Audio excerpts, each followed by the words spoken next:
All right, I think we'll get started. Again, thanks to Professor Williams for inviting our special guest today, Dr. Juan Gilbert, who's going to be speaking to us about protecting the sanctity of the voting process using a multidisciplinary approach. We're really excited to hear what he has to say. And so I'm going to turn this over to Professor Williams for the introduction. As a reminder, we will be taking questions through the question and answer feature. So if you have questions throughout Dr. Gilbert's talk or at the conclusion of his talk, please use the Q&A feature and we will get to them in turn.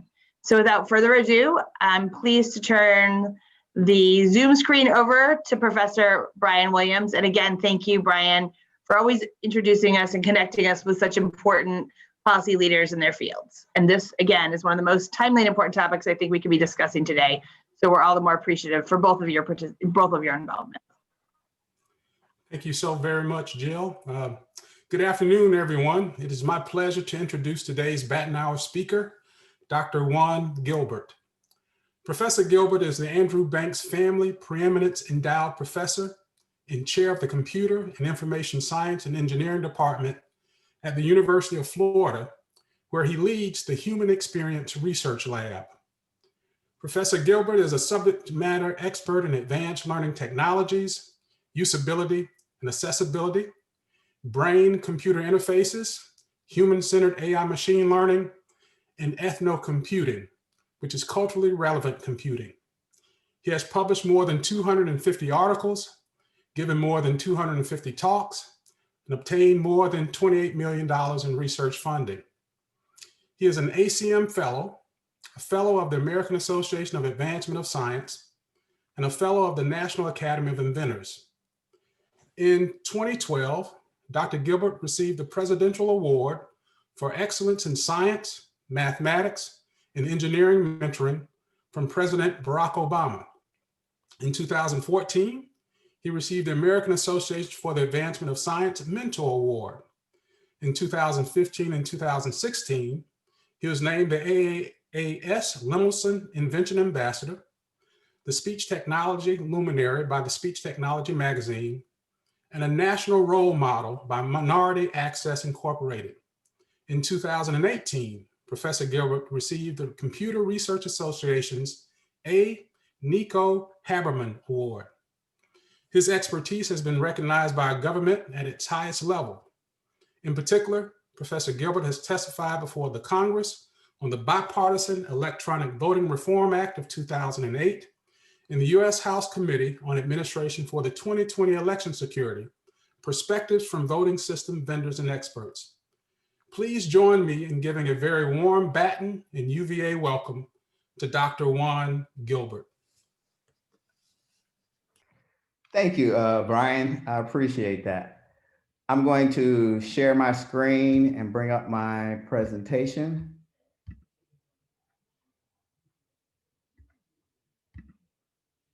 So today, what I'd like to do is speak to you all about work we've done in making voting more accessible, secure, and usable. And I know everyone's eager to talk about the 2020 election, so I'm happy to answer questions about that as well from the perspective of what I know that's happening. Okay, so let me tell you about the work we've done and how I came to be in this place. So it began 20 years ago, interesting enough, with the 2000 presidential election. Some of you probably remember the issues about recounts and things with voter intimidation, all kinds of things happened. But the primary culprit was this. This is the ballot that was used in Florida. It's called the butterfly ballot, and it used a punch card system. So you look at these, say, well, what's wrong with it? Well, here's the problem. You had to punch the hole, and if I wanted to vote for Al Gore, who was second on the list, Al Gore's punch hole was actually the third punch hole, but people punched the second, which inadvertently voted for Pat Buchanan. So this was a poor design ballot. As a result, you can see here, you had to punch through with a pen. Now, here's the issue. Some of you will remember this. hanging chads. So in the audit or recount, trying to count these things was a nightmare. Is that a vote or not? So the voter's intent was not accurately captured, and the voter left the polling place. They didn't know if their votes were counted correctly or not. And as a result of that, we moved to more advanced technology, which is a direct recording equipment, DRE, and then optical scan machines. So DREs are essentially computers with touch screens that recorded your vote on a disk. So there was no paper ballot at all. And these machines had several issues. Number one, because there's no paper ballot, hackers exploited that and was able to demonstrate that you would never know if your votes were flipped. No way to know if someone had tampered with the outcome and changed votes. They had issues with ballot design, screen calibration. Again, ballot design was shown to be a problem in some of these DREs. We had a contest in Sarasota, Florida, where they was using a DRE. They showed it wasn't hacked, but the ballot design caused issues. So DREs got a lot of scrutiny. And as a result of that scrutiny, we moved to optical scan. Optical scan was thought this would work much better because at a time the people making these decisions were of my generation primarily. And they said, well, everyone took Scantrons and things when we were in high school. So you know how to mark these and do these, right? This would be easy, right? There's no way we can mess this up. You just fill in the oval, you put it through a scanner, and we're good to go, right? No. These had issues. In particular, recognizing the marks. When you allow people to mark a paper ballot any way they want, that's what they'll do. So as an example, in 2008, Minnesota Senate race, it was Al Franken and Norm Coleman. You had 2.4 million votes cast, 239 days after the election. They spent 11 million to determine who won. So what went wrong? It was optical scan. Well, here's what went wrong. Here's an example. So look at this ballot. These are real ballots from that election. Is this a vote for Norm Coleman? Well, the scanner would say no. But humans looked at it and say, oh, they wanted Norm Coleman because they wrote it. So there's ambiguity there. How about this one? It's Al Franken with a scribble in there. The scanner may not pick that up. Now, here's the issue. Why would anybody do that? Well, there are older citizens in Minnesota who couldn't quite get these ovals right. And so you would have issues like that.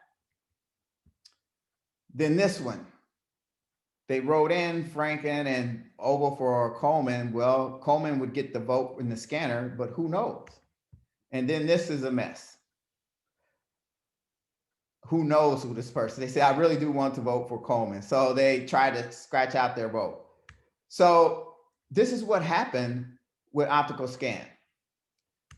Going back in 2002, Congress passed the Help America Vote Act and requires all citizens to have equal access to vote, amongst many other things. And the Help America Vote Act, or HAVA, had one requirement that said at least one accessible voting machine in each precinct. And when I saw that, I said, wait a minute, this is creating a separate but equal connotation to voting. And that hasn't served our nation well when we do that. So I relayed that information to individuals on the Hill and experts, and everyone said, well, Juan, you have to do this. How else? You can't have one machine that everyone could vote on. People with disabilities need a way to vote. They can't do like what everybody else. And I said, you're wrong. So we created Prime 3. Prime 3 stands for Premier Third Generation Voting System, where Generation 1 is paper, hand marked. Generation 2 is like DREs, and Prime 3 is what you're going to see now. Prime 3 is an open source voting technology we created in my lab in response to the 2000 presidential election and the Help America Vote Act. And the way it works is, let me talk about the user interface. It's a touch screen. and it has a headset and a microphone. It's called a multimodal user interface. You could vote by touch and or voice interchangeably. And the visual side, it has a touchscreen with large fonts and names, and the voter touches the screen. And we designed it where it's only one contest, per screen. We also attach switches to it. So a person who is blind, for example, could use a switch like you see at the bottom right there. On the right-hand side, the smooth side, is next. So it goes to the next thing, next thing, next thing. And on the left-hand side with the texture, that's select. So I can select. So I go to the next candidate, select. And then on the verbal side, you have a headset where the system speaks to you so no one can hear it. And then you respond to it. So you're not saying, I want to vote for Barack Obama. You don't tell it that. What it would say is you're voting for president. To vote for Barack Obama, say vote. And you could say vote, or you say continue, or you could just blow into the microphone to make a response or a selection. And so this would give you privacy by using your voice. So when we created this, we didn't realize, but we had created the world's most accessible voting technology. If you can't see, if you can't hear, if you can't read, if you don't have arms, you can vote on the same machine, the same technology as anyone else. And again, we didn't know that until we had demonstrated and built this technology. We've actually done studies with every demographic to show that it actually works. From a security perspective, when we designed Prime 3, we designed it to run off of a bootable DVD, so read only. In fact, we proposed to put it into a stateless machine, a machine without a hard drive, and run it strictly off of read-only medium. Now, some of you in computer science that know why I'm getting at this, if there is some kind of malware or something on the disk, it can't erase itself. It's there and you could find it. Then it prints a ballot. So the voters will touch the screen, speak to the system, use it, and it'll print a paper ballot, which is the ballot of record. And those ballots could be printed like this with a QR code and what's called a ballot summary at the bottom, where it shows only the contest and who you selected. We actually have an option to print pictures on the ballot. We did studies that showed that those help people in using it, in particular those who are low on reading literacy. We also can print it without pictures and without a QR code and do a different approach. So there's different ways to print this. Now, here's the interesting thing. What you do is you take the ballot and it goes into a scanner. If it's a QR code, it scans and that's how it calculates the tally. If it doesn't have a QR code, it uses optical character recognition, which some of you know is not that accurate, in particular for an election. So we created this other technique called informed OCR or IOCR. And we just recently have reached 100% accuracy with this. Informed OCR, for, again, my computer science colleagues, this is a technique where think of it this way. We're dealing with a ballot and we know all the candidates and contests ahead of time. So imagine if I formed a dictionary of that information and I use that to do the translation of the OCR. For those of you who haven't worked in computer science, another way to think of it, think about your spell checker. So we're doing like a spell checking in real time where the dictionary is composed of the names on the ballot. And again, we've been able to get 100% accuracy as of late. We haven't published that yet, but we're working on that. So societal impacts of Prime 3, New Hampshire and Ohio in particular. So New Hampshire adopted Prime 3. They renamed it as One for All. And we used it in New Hampshire, and it was the first instance of an open source voting system to be used in federal, state, and local elections in the United States of America. And right now, I think it's the only one to ever have done that. And they adopted it and used it statewide. And this was their setup. As you can see here, they have a tablet with a touch screen. They have a headset and a microphone. They have the switch. They have a printer. And they set this up throughout the entire state. And they use it statewide as their accessible voting equipment. In Ohio, just recently in 2018, we went through a certification process for their remote absentee voting system in Ohio, and Butler County, Ohio adopted Prime 3 as their remote accessible absentee system. Since 2018, they're using it, and they're using it right now, actually. So a blind voter, for example, can put in a request to vote using this method, and they would send them an envelope. They get an email with a link. They click on the link and they mark their ballot, print it, and they can send it back in. So that's with Ohio. Then ES&S is the nation's largest voting machine manufacturer. They created a machine called the Universal Express Vote. This particular machine, my lab did the accessibility evaluation of it for certification, and they modeled this machine after Prime 3. This particular technology is being used by millions of voters this cycle and in previous years. So our technology has been used in Ohio and New Hampshire and all over the country through ES&S. Recently, I had the opportunity to sit on a National Academies Committee. We produced a report called Securing the Vote, Protecting American Democracy. This has been used in states to justify machine replacement. For example, DREs, getting rid of those, as we encouraged in the report, and using paper ballots. So just to be clear, I want to put this out there. I get asked this question all the time. What about voting, without paper? And we could discuss this in the Q&A, but let me be clear. Given the current state of technology, there is no known way to secure an electronic or digital ballot. We don't know how to do that as of yet. Now, I'm not saying we will never be able to do that, but we can't. And people will say, well, I can bank online. Why can't I vote online? Well, voting has some unique properties, which is privacy, meaning you can't tie a person to a ballot. That makes it unique versus banking, for example. You can go check your banking account anytime and verify transactions. And voting is the opposite. Once you submit your ballot, you cannot go verify what was on that ballot because it opens up coercion and vote buying and stuff like that.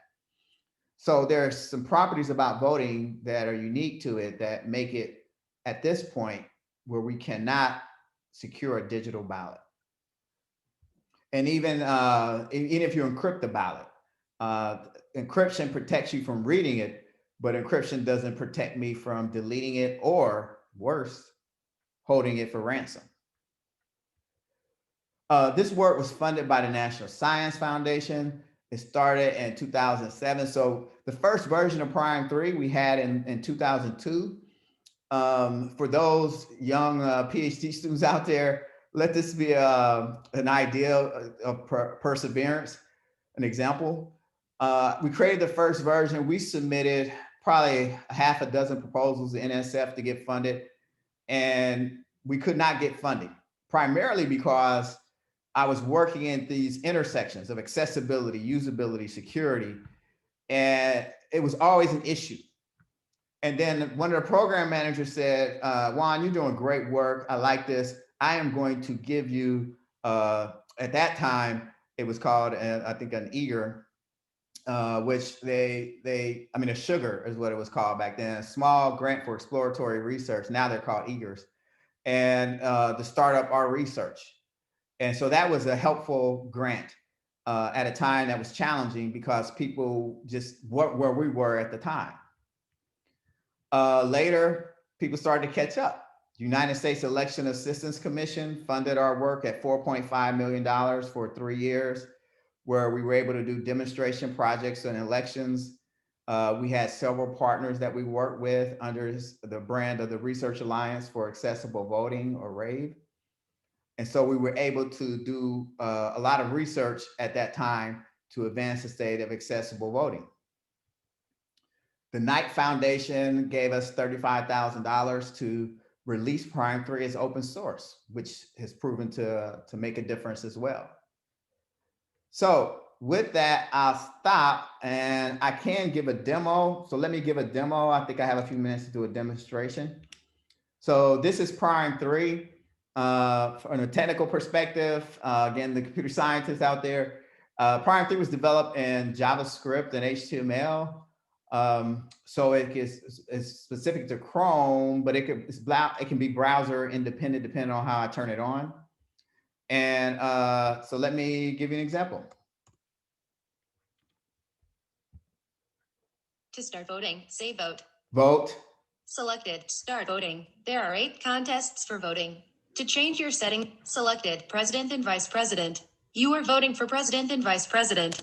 To vote for Adam Kramer and Greg Voicolo, say vote. Vote. Selected Daniel Cord and Amy Blue. Selected U.S. Senate. Selected Victor Martinez. Selected U.S. Selected Glenn Tawney. Selected Governor. You have selected to write in a candidate name by spelling the candidate's name. To go back, say vote. Selected Brian Williams. To go to the next Selected yes. To go to the next Selected review my ballot. This is your ballot summary. You have voted in 5 of. Thank you. Your ballot is being printed. And it will print this ballot. So what you just saw there was me using Prime 3, interchangeably with voice, touch, and I hit tab to move things around so you could see some navigation features there. So with that, I think I'm right on schedule. I'm gonna stop and take questions. Thank you. Thank you so much. So we have a couple questions, and everyone who has questions, go ahead and start using the Q&A feature, and we'll take them in turn. Your first question is, I was wondering if you could comment on how ballot privacy would work with a printout. For example, a blind person using the voice interface. Wouldn't a printed ballot also indicate how the blind person voted? Yes, so it depends on how they implement Prime 3 or these kinds of systems. So a lot of these systems you can see in California, they built their own system. It has an automatic paper handling feed in it. So in particular, it shoots the paper out so people can look at it, and then it sucks it back in. So it's hands-free. So that gives you privacy with respect to using it when it prints the paper. Okay. The next question is, are write-in votes allowed in Prime 3? Yeah, I wrote in Brian Williams. You saw the example. That's right. But yeah, it has that capability, but it depends on the election people with respect to the contest, if they're allowed to have write-ins and things like that. But it is capable of doing a write-in. Okay. Another sort of straightforward question: how many languages are available, and how is the choice selected?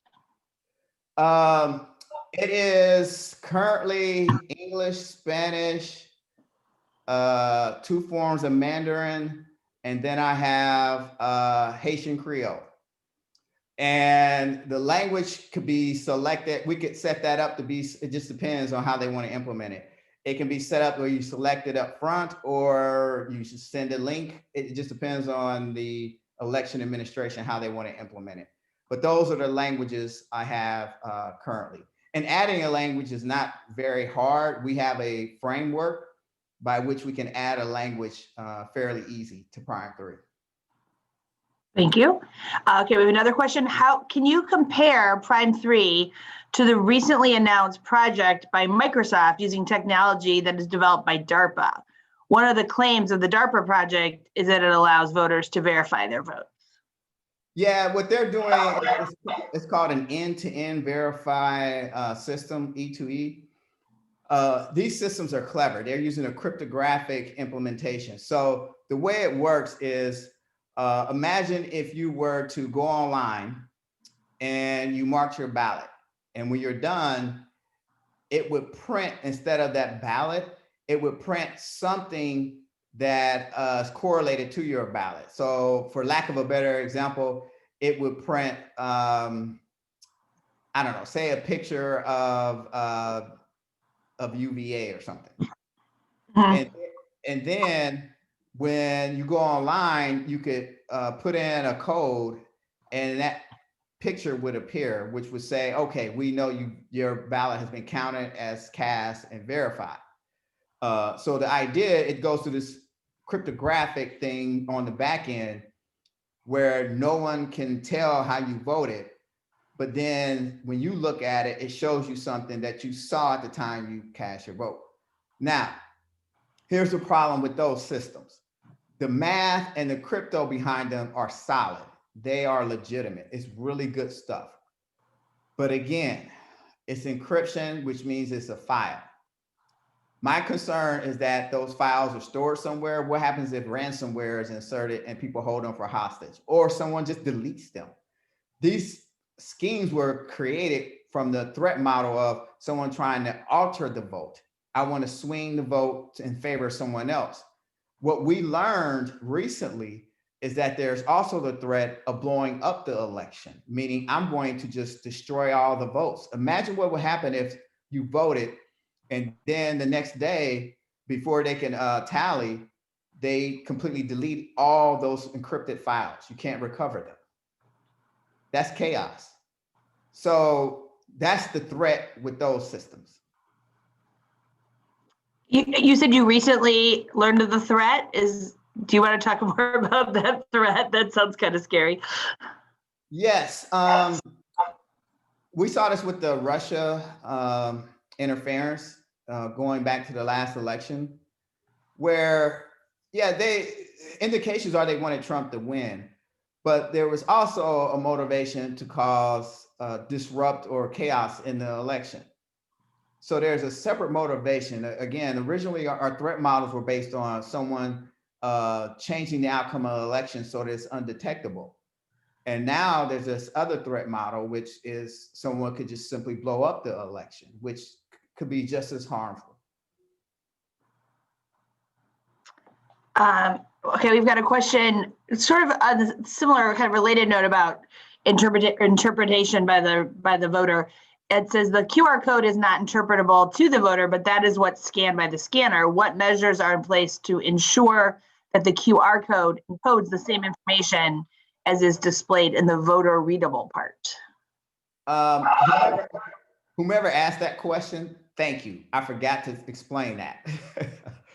So yes, the QR code is not human readable. There's a human readable portion at the bottom of the ballot. And so let me pull that up here. Here's the example. And if people want to scan that QR code, you can. Let me move this down. So let me tell you what happens. So the ballot is going to a scanner. They scan the QR code, they get a tally. In our report from the National Academies, we recommended that you take the ballots and you do what's called a risk limiting audit. In other words, the risk limiting audit would catch that. It's a randomized audit procedure by which you have a certain level of confidence in the election outcome. So if the barcodes were different and the risk limiting audit is done on the human readable portion, you would catch it. It's the same as if in hand-marked paper ballots where you fill in ovals and you put it through a scanner. Don't trust the scanner. You do a risk limiting audit to verify that the scanner hasn't been manipulated or giving you a bad result. But again, people ask me that all the time about the QR code, which is why we actually went to this model and got rid of the QR code, where we can simply do an optical character recognition with our informed OCR to get results. Okay, it sounds like you thought of everything. So there's another related question. How COVID friendly is Prime 3? For example, can you use a microphone? Or what about sanitation and touching the systems?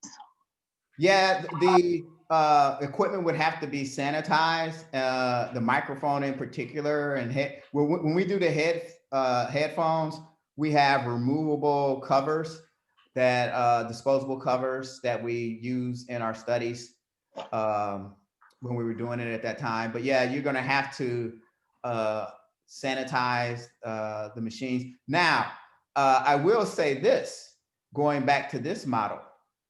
So again, thank you for that question. That was a perfect alley-oop. So, that QR code. Here's another thing. I didn't talk about this in this talk because I wanted to keep it at 30 minutes. But since you asked, I'll elaborate on this part. We actually did a study as a result of long lines in here in Florida. This was way back in 2012.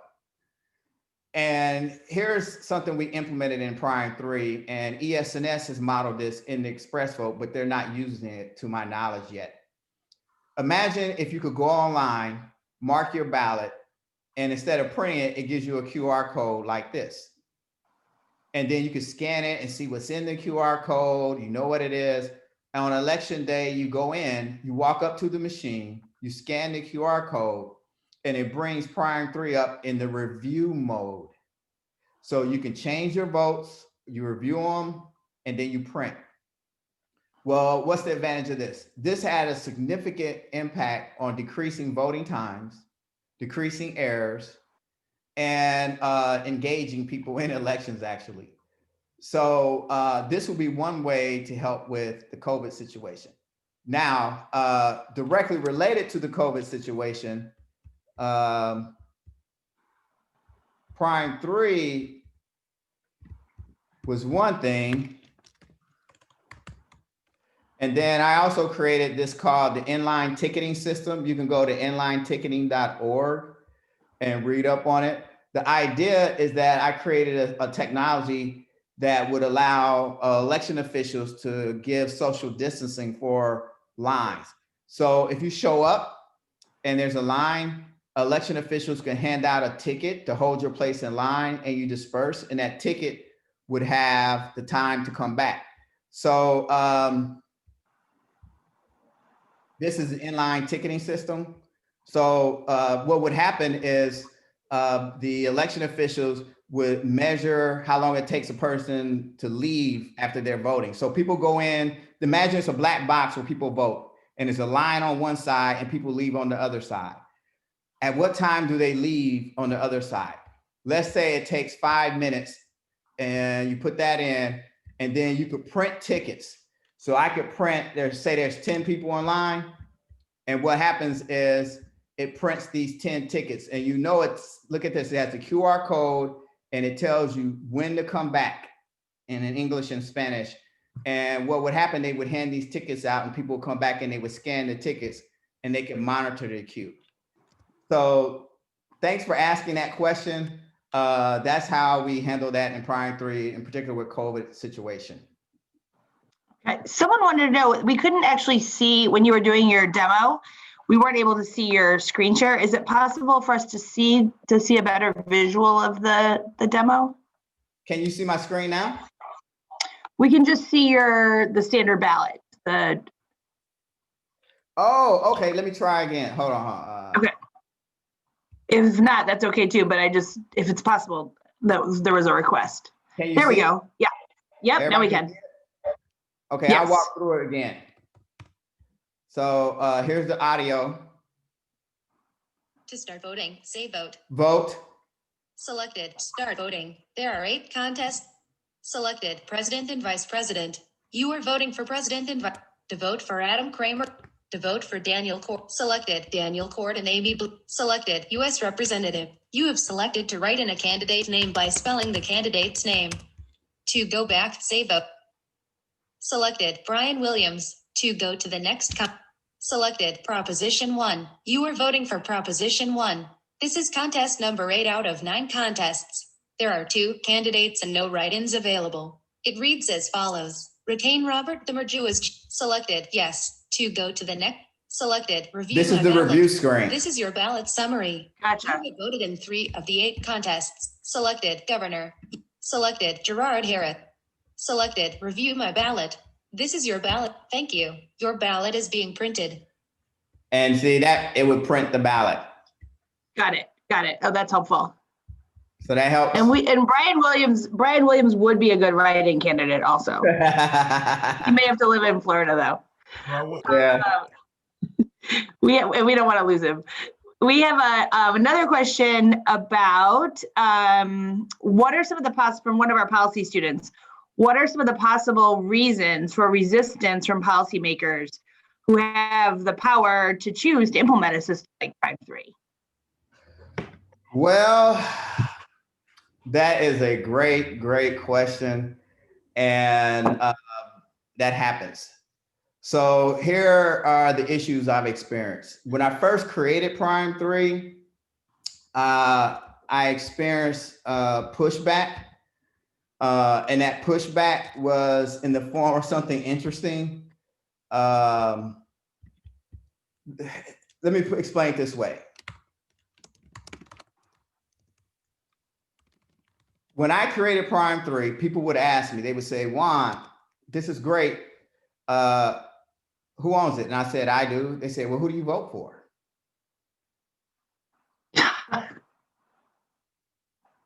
And so I then made it open source.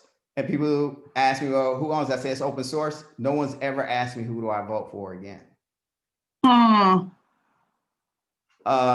So that's lesson number 1. Part 2, when I created Prime 3, the voting machine manufacturers wouldn't talk to me. They thought I was competition. I was this unicorn to them. Why would he create this and not be having a business and these things? So remember, I created this back in 2002. It's 10 years before people really opened up to it. Because they didn't understand me, they didn't trust the software. It was just a nightmare. And if the Republicans like it, the Democrats didn't. And if the Democrats like it, the Republicans didn't like it. So over the years, I had to learn how to navigate that space and strongly present the case that, look, I'm a researcher trying to fix elections, and we're doing studies to show evidence that this technology works. And here it is, and it's free and open, and anyone could access it. And that's how it all started. But it was not easy, and it took time. Did your talk before the House earlier this year, do you think that helped? Oh, yes, definitely. Now it's a different world because they understand that we have an expertise. So think of it this way. And I didn't say this, but I want to make it clear. I mentioned that Prime 3 was the first open source technology we use in federal, state, and local elections in the United States. We're the only team to ever, in academia, to ever build a voting system that has been used that way. So, and going through certifications. So when you ask Congress and others who's an expert on voting technology, security, accessibility, all that, it's here. You're the game, right? We're the only ones that ever do it. That's amazing. There's a lot more questions and a lot of also thanks for the great talk. This is really interesting work. Do you have insights to share on how mail-in ballots can be authenticated and secured, and also any options for speeding up the counting of mail-in ballots? Yes, we're working. So that's the next thing I'm working on. We have a project in mail-in ballots and things like that. As it relates to the 2020 election, I'm sorry, I can't speed it up right now. There's some people at Rice doing some work to help with that, but right now we just can't. 2020 is just going to be a long wait probably until they count the ballots. The issue we have with mail-in is mail-in right now has a signature verification in most places, and that's a huge problem. In particular for people I suspect who are right here watching me right now. There's a generation, Brian, unlike you and I, There's a generation of people who grew up not signing, Brian. They're used to typing and touching and clicking. Therefore, their signature is inconsistent. So how do you match a signature in that scenario? So we're working on some strategies to eliminate signature verification. So stay tuned for that. Hopefully we'll have some evidence of that in 2021. We're also working on another way to vote remotely. So keep an eye on this. We call it televoting. So imagine this scenario, Brian. You go online and you mark your ballot like with Prime 3. And when you get ready to cast it, you say, okay, I'm ready to cast, and it puts you in a line. And when you come up to the front of the line, you get a video conference, just like we're doing here somewhat. And it's a poll worker. They identify your identity and your ability to vote and your ballot. And they say, you ready? You say, yeah, you cast your ballot. What happens is it prints right there in the precinct on a printer with a camera that's connected to your computer so you can see and verify your ballot.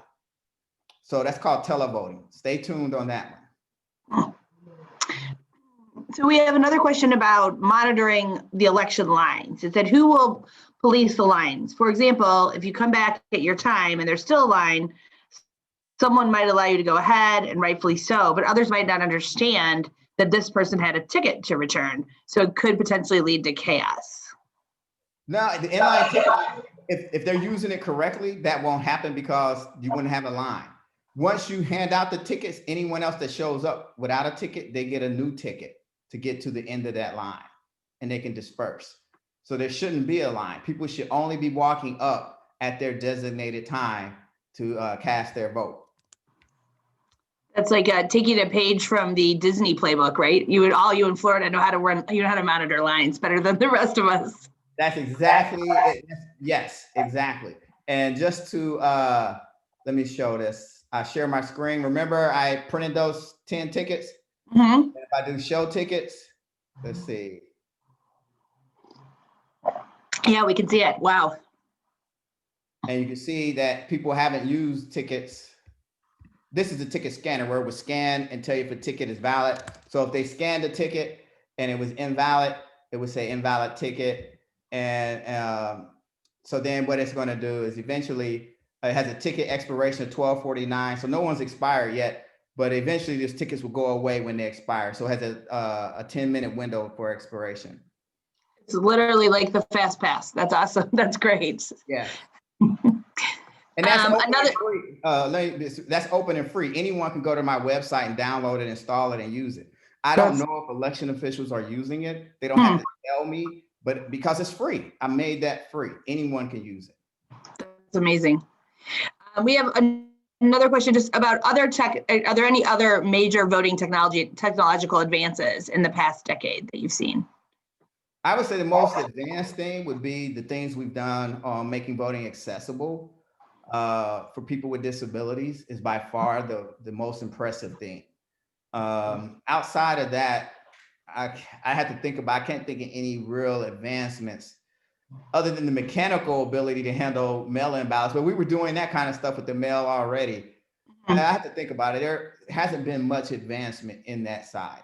And there's a reason why. The reason being, you say, well, Juan, you're the only one that had built a voting system that's been used ever. I said, yeah, from the academy and state, federal, local elections. To say, well, why? It's not rocket science. It's actually harder. This is not easy to do.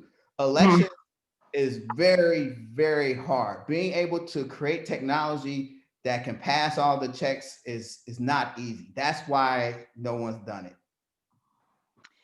I have another question. Do you think there'll be any impetus for the federal government to invest more in these technologies in the future? Yes, I hope so. So in the National Academies report, one of our recommendations, some of you may have heard of NCAR. NCAR is the National Center for Atmospheric Research. It's housed at University of Colorado Boulder. I've been there to visit. It's a federally funded institute, basically, that has advanced atmospheric research. Doppler and things like that.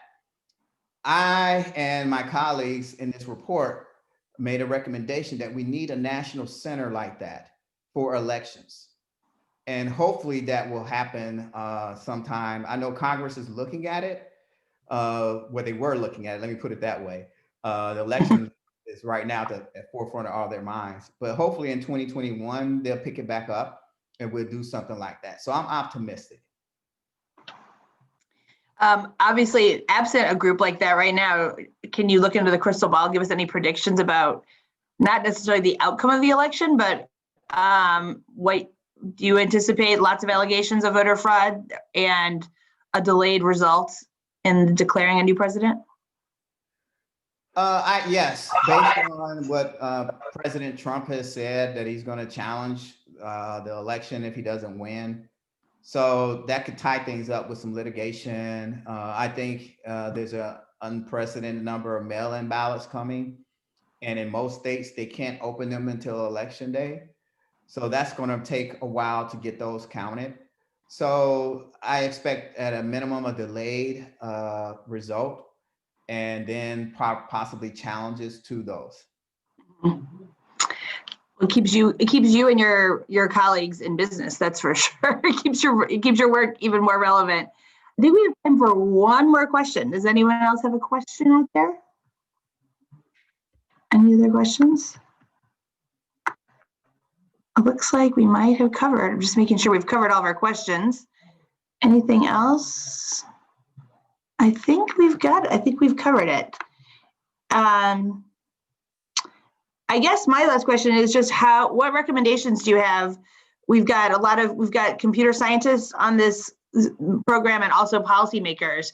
If people would like to get more involved in this field, either from either of those disciplines, what recommendations do you have for next steps that they could take, or for some experiences that they could gain that will help them in this important career path? If you're looking at this, a couple of things you could do. One, volunteer as a poll worker if you feel you can be safe in doing so. That would give you exposure. I'm happy if people want to reach out to me and see where there's opportunities to get in this space. I can tell you what I know and what we've seen, and help put you on track to make your own impact. And moving forward, I would say for 2020, you probably heard this already, planning to vote is important. I don't know, have you guys started early voting in Virginia yet? Yes, we have. Yes. Right. Yeah, we started today in Florida. So watch the news, it's Florida. Something crazy is going to happen today. So we started early voting today. I suspect the best thing you could do is make sure you go and plan. Now, the issue with mail-in is there's two issues with mail-in. And so this will be if you're voting absentee/mail-in and you haven't sent it back yet, please pay attention. The two biggest errors for mail-in are signature verification issues. That's number one. So when I'm voting in person for the presidential election, but in the primaries, I voted mail-in. And what I did was I called and got them to verify that my signature on my driver's license was my actual signature for that they were compared to. So I was able to sign my signature and make it match. That's what I was able to do. So that's one recommendation. Try and identify, I don't know how Virginia does it, but if they're doing signature verification, find out if they're matching it to, if you have a Virginia driver's license, get them to confirm that. And that can help you get a better signature match. That's point one. Point two, the second biggest error we see is people don't follow directions. When you vote absentee or mail-in, it requires reading the directions and following a protocol. And people mess that up and their ballots don't get counted. So please check and double check that you follow the instructions accordingly so that your vote will be counted. Very good advice, particularly the signature advice, because I just did that myself. I'm going to double check. We do have one last question. Someone wanted you to talk a little more about the work at Rice University that you mentioned, and just if there were any more specifics you could provide so they could look into that as well. Yeah, Professors Michael Byrne, B-Y-R-N-E, and I think Dan Wallach, W-A-L-L-A-C-H. They have a project that they're doing in parallel with absentee voting, where they're going to be testing some new procedures or protocols. You can Google and find it pretty quickly, but they're leading the project at Rice. And again, we're going to be doing some work in this area. I just real quickly tell you what we're looking at. Imagine a scenario where you have an app or a phone where you are actually sent your mail-in ballot, but beforehand, you're able to register your phone with the supervisor of elections office, and that phone is registered to you.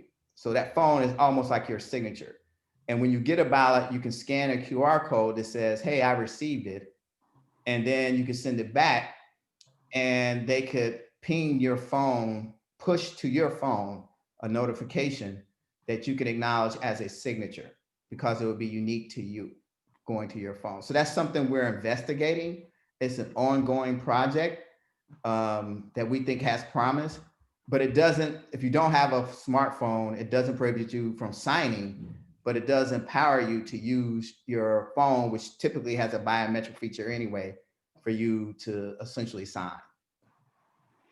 I think what you just described just led to one more question that I had, which is, I can imagine technology like that being incredibly valuable to both political parties, both major political parties, in terms of getting out the vote. We've had students who've researched things like using technology pushes to help students who don't have first-gen students figure out how to do the FAFSA form, and really seeing tremendous benefits to things like that in terms of helping people who wouldn't otherwise have been able to apply to college. And so I can imagine this technology being unbelievably beneficial to members of both political parties. And how do you sort of maximize the financial benefit for that for you and your work, but also maintaining your objectivity? And as you described, that people wanted to know what party you were supporting before they used your work. Yeah. So let me also, for young people out there who are listening, let me give you some advice. This is something we had to struggle with. So Jill, thank you for asking that question. And this is from personal experience. As an inventor person who's doing these kind of things, people obviously think you should patent things, protect them, and that's how you gain wealth and things like that. But I want to throw out a kind of another theory behind this that we've been using. Sometimes it's just as valuable, if not more valuable, to be known as the person who created something than it is to be the person who owns it. So think about that as well. So we created open source things and give them away. Now there's one thing we're not giving away. We have a new voting technology that's a patent pending that we'll be releasing in 2021. And just remember, I said this, it's called the transparent voting machine. Okay, well, and I would love to end on that note, because that's such a profound and really humble and generous thing to end. But we do have one more question, so I want everyone to remember that's amazing, and I think that's a very good lesson for all of us to hear, especially from someone who is as accomplished as you are. So I appreciate that answer so much. But we do have one more question, which is, what would need to change between in ranked choice instead of first past the post electoral systems? Wait, say what would need to change in the ranked choice voting system instead of a first past the post electoral system? Well, ranked choice, I think California is still using it. Does Virginia use ranked choice? I don't think so. No. I don't think so. Ranked choice, first of all, ranked choice, I don't know. I'm going to say this. And Jill, this is dangerous, but I'm gonna say it anyway. If there's an activist out there, I'm making a claim. Ranked choice is actually illegal. And the reason being is blind people can't possibly do it. So interesting. If the ADA is the law, right? ADA is the law, we have HAVA. You have to allow people with disabilities equal access. If you're forcing them to do ranked choice, it's impossible for them to actually do that. So, and if you don't believe me, you're cited, most of you probably on here. I would challenge you to try and do ranked choice with your eyes closed. Yeah, no, that is interesting. I've never thought of it from that perspective. So ranked choice, I think ranked choice is probably not going anywhere in the future. If anything, I suspect it's going to be smothered out over time. And I suspect someone's going to file a lawsuit eventually and challenge it on its on the way it discriminates or doesn't provide access for visually impaired or blind voters. So that's what I suspect. So I'm not a fan of ranked choice. I think it's complicated, unnecessary, and can do more harm. And remember, here's the other thing. The reason why I keep bringing up, in particular, disabilities in voting. When we created Prime 3, and since the technologies haven't come along now, the margins of victory are smaller than the number of people with disabilities voting. More people with disabilities vote than margins of victories in most contests. So we have to enable them to be accurate in their voting. Otherwise, people would just simply attack the disabled way of voting to change the outcome of an election. No, I appreciate that. And we had a speaker last week who was talking about the need for a whole host of policy reforms with respect to advocating for rights of persons with disabilities. So I really appreciate that. We have one last question that sort of circles back to what you talked about just a few minutes ago.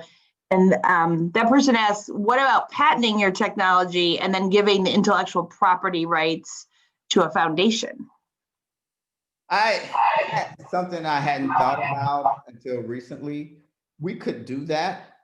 And we may have to do this in the modern era. So when we created Prime 3, the patent policy in the United States was first to invent, meaning the person who invented something first had rights. And if you can show evidence that you did it before the other person, that gave you rights. Now it's first to file. Mm-hmm. And so first to file changes everything. So I suspect that's a great question. I suspect that's going to have to be the way we proceed, because if you invent something and you don't file, someone else could file and then they own it. Right, right. You need to find an intellectual property attorney who shares your same generous spirit to do that work, that patent work for you pro bono. If there's anyone on the call, he'll take their information, right? Well, do you have any last pointers? Like I said, I love your message of getting out the vote and to take all these safeguards to make sure our votes are counting. Any last comments? Yeah, I'll just say again, plan to vote. And please vote, no matter what you do. Just vote. Well, thanks to you, there's going to be a lot more people who can do it safely and securely. And this has been just such a pleasure. It's really an honor for you to share your time with us during this very busy election season. And we're just very thankful for your work and also, again, for taking the time to share with us today. Thanks for having me. And please, check back with me in the spring. We'll have some pretty interesting announcements coming out about stuff we're doing in the labs. We will do that. And we hope that none of your dire predictions come true. We're going to hope that with your help, things are going to be smooth. So thank you so much, Dr. Gilbert. We really appreciate your time. Be safe. Everyone have a great day and a great week. Thank you. Bye-bye.